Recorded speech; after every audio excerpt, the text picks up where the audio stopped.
ఇప్పుడు నేను చెప్తా మా తాత ఎవరంటే మా నాన్న పేరు చెప్తా. నేను వాళ్ళ వారసుడినని చెప్తా. అలా చెప్పుకునే ధైర్యం నారా లోకేష్‌కి లేదు. ఎన్టీ రామారావు పేరు చెప్పుకొని ఆ రోజు చంద్రబాబు నాయుడు బతికాడు. ఇప్పుడు లోకేష్ బతుకుతున్నాడు. ఇంకా 2 తరాల వరకు ఎన్టీ రామారావుని ఇబ్బంది పెట్టి, రాజకీయంగా నాశనం చేసి, వాళ్ళంతా చేసింది కూడా ఈ చంద్రబాబు నాయుడు వీళ్ళ ఫ్యామిలీనే. ఆయన మీద రాళ్ళేపించింది ఆయనే. ఆయన ఒంటరి చేసింది ఆయనే. ఆయన చివరికి చనిపోయేటప్పుడు కూడా ఒంటరిగానే చనిపోయాడు. ఆ? కాబట్టి ఆయన వాళ్ళ సొంత తాత పేరు చెప్పుకోకుండా ఎన్టీ రామారావు పేరు చెప్పుకొని రాజకీయాల్లో బతుకుతున్నారు వీళ్ళు. కాబట్టి ఇవన్నీ కూడా జనాలు గమనిస్తూ ఉన్నారు. ఖచ్చితంగా చంద్రబాబు నాయుడు, నారా లోకేష్ వాళ్ళ నాన్న వాళ్ళ ఫ్యామిలీ పెట్టి చెప్పుకోవడానికి వాళ్ళు సిగ్గుపడుతున్నారు. వాళ్ళు ఎన్టీ రామారావు పేరు చెప్పే ఎన్టీ రామారావు ఫోటో పెట్టుకునే ఈరోజు రాజకీయాలు చేస్తానన్నారు. రాజకీయాల్లో కొనసాగుతున్నారంటే కేవలం ఎన్టీ రామారావు గారు వల్ల, ఆయన పెట్టిన పార్టీ వల్లనే వాళ్ళు ఇప్పటివరకు రాజకీయాల్లో కొనసాగారు. వాళ్ళు పార్టీ పెట్టిన తర్వాత మేము సొంతగా ఇది చేసాం, మేము పార్టీ పెట్టాం అనేది లేదు. పోనీ ఉన్న పార్టీలో మేము ఈ పథకం తీసుకొచ్చాం, ఇది చేసాం అని చెప్పుకునే చరిత్ర అసలు వాళ్ళకి లేదు. ఆ తర్వాత ఈ అమరావతికి డిజైనింగ్కే 400 చిల్లర కోట్లు ఖర్చు పెట్టాలని దీన్ని ఎలా చూస్తారండి ప్రజల సొమ్ముని? ఇప్పుడు నాకు తెలిసి పక్క రాష్ట్రాల్లో, చాలా రాష్ట్రాల్లో రాజధానికి డిజైన్స్ ఇచ్చారు. నాకు తెలిసి ఫస్ట్ టైం అనుకుంటా ఒక డిజైన్ ఇచ్చినందుకు 400 కోట్ల రూపాయలని మంజూరు చేసిన ప్రభుత్వం ఏదైనా ఉందంటే అది కూటమి ప్రభుత్వమే. ఇక మీరు తమిళనాడు తీసుకోండి, పక్కన హైదరాబాద్ తీసుకోండి, ఇక లేకపోతే కర్ణాటక తీసుకోండి, కొచ్చి తీసుకోండి, ఎక్కడ తీసుకోండి, బెంగళూరు తీసుకోండి, డిజైన్కి 450 కోట్ల రూపాయలు రిలీజ్ చేసిన చరిత్ర ఇంతవరకు భారతదేశంలో ఏ రాష్ట్రం లేదు.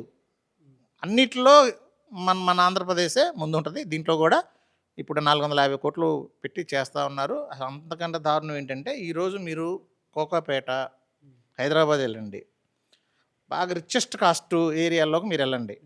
Jubilee hills, Banjara hills, Abids, main సెంటర్లో వెళ్ళండి. నేను కూడా రియల్ ఎస్టేట్ చేస్తా. ఎక్కడైనా కన్స్ట్రక్షన్ చేయాలి, టాప్ ప్లేస్లో చేయాలంటే 400 నుంచి 350 నుంచి 450 టాపు. ఎంత? ఒక స్క్వేర్ ఫీట్కి అయ్యే ఖర్చు. అసలు మీకు ఆంధ్రప్రదేశ్లో ఒక చదరపు గజానికి ఎంత ఛార్జ్ చేస్తున్నారో ఎవరికైనా ఐడియా ఉందా? 10,000 పైన. ఒక చదరపు అడుగుకి 10,000 పైన ఖర్చు పెడుతున్నారు మన అమరావతిలో. ఎంత వాళ్ళ దోపిడీ ఏంటి!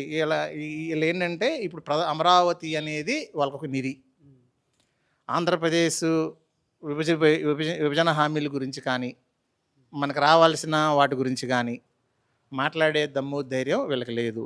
ఇప్పుడు ప్రజెంట్గా కోతికి కొబ్బరి చెప్పు దొరికినట్టు ఈ కూటమి ప్రభుత్వానికి అమరావతి అనేది ఒక నిధి దొరికింది. దాంట్లో ఇన్నర్ రింగ్ రోడ్డు కాడి నుంచి, ఆస్తుల కాడి నుంచి వాళ్ళు ఇష్టం వచ్చినట్టు భూములు, వాళ్ళకి కావాల్సిన వాళ్ళందరికీ డబ్బులు తీసుకొని భూములు అప్పచెప్తా ఉన్నారు. ఓన్లీ డిజైన్కే 400 చిల్లర డిజైన్కే పెట్టేశారు. ఎక్కడా లేని విధంగా, ప్రపంచంలో ఎక్కడా లేని విధంగా, నేను చెప్పేది ఆంధ్రప్రదేశ్ రాష్ట్రంలో కాదు, భారతదేశంలో ఎక్కడా లేని విధంగా గజానికి 10,000 రూపాయలు ఖర్చు మన అమరావతిలోనే ఖర్చు పెడతా ఉన్నారు. ఇప్పుడు వీళ్ళు వచ్చి 2 సంవత్సరాలు అవుతుంది కదా, కనీసం 10% పనులు కూడా అక్కడేం అవ్వలేదు. 3,30,000 కోట్లు అప్పులు చేశారు. పేదవాడికి ఒక పథకం ఇవ్వట్లేదు ఇంతవరకు. ఈరోజు రైతులందరూ చాలా ఇబ్బందుల్లో ఉన్నారు. ధాన్యం కొనేవాళ్ళు లేడు.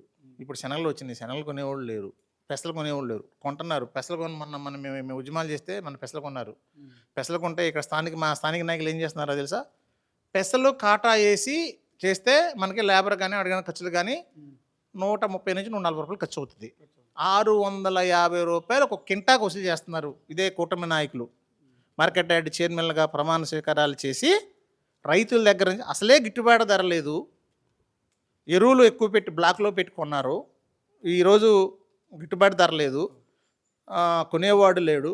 ఏం చేస్తున్నారు? దిక్కులాక బయట 5,000 కొనేవాడు లేడు. 650 రూపాయలు ఒక కింటాకి వాళ్ళకి కట్టి ఎమ్మెల్యేకింత, ఏఎంసీ చైర్మన్కింత, అక్కడ లోకల్ నాయకుడికింత 650 రూపాయల కింట అంటే ఏంటో తెలుసా మీకు? నేను ఒకప్పుడు మార్కెట్ యార్డ్ చైర్మన్గా చేశా. మేము తీసుకుంది మా అప్పుడు 160 రూపాయలు తీసుకున్నాం. అదే మార్కెటింగ్ యార్డ్లో ఈరోజు పెసలు కాటా వేస్తూ 650 రూపాయలు కింటాకు వసూలు చేస్తున్నారు. రైతులు కూడా ఎవరు మాట్లాడట్లా. ఎందుకు? అవి మాట్లాడితే కొనటం ఆపేస్తారేమో, మనకెందుకు? ఇప్పుడు శనగలు ఉన్నాయి కదా, బెంగాల్ గ్రామ్ అంటారు కదా, శనగ ఏరియాలో ఎక్కువ పండుద్ది. రూ. 370 నుంచి రూ. 400 వీళ్ళ కింటాకు వసూలు చేస్తున్నారు. ఈ డబ్బంతా ఎడిపోతుంది, దోసుకుంటున్నారు. దీని మీద ఎవరికి నియంత్రణ లేదు సోదరా. అసలు మీకు ఏంటంటే దోసుకున్నోడికి దోసుకున్నంత. ఎందుకంటే నెక్స్ట్ వస్తావా రాదో మనకు తెలీదు.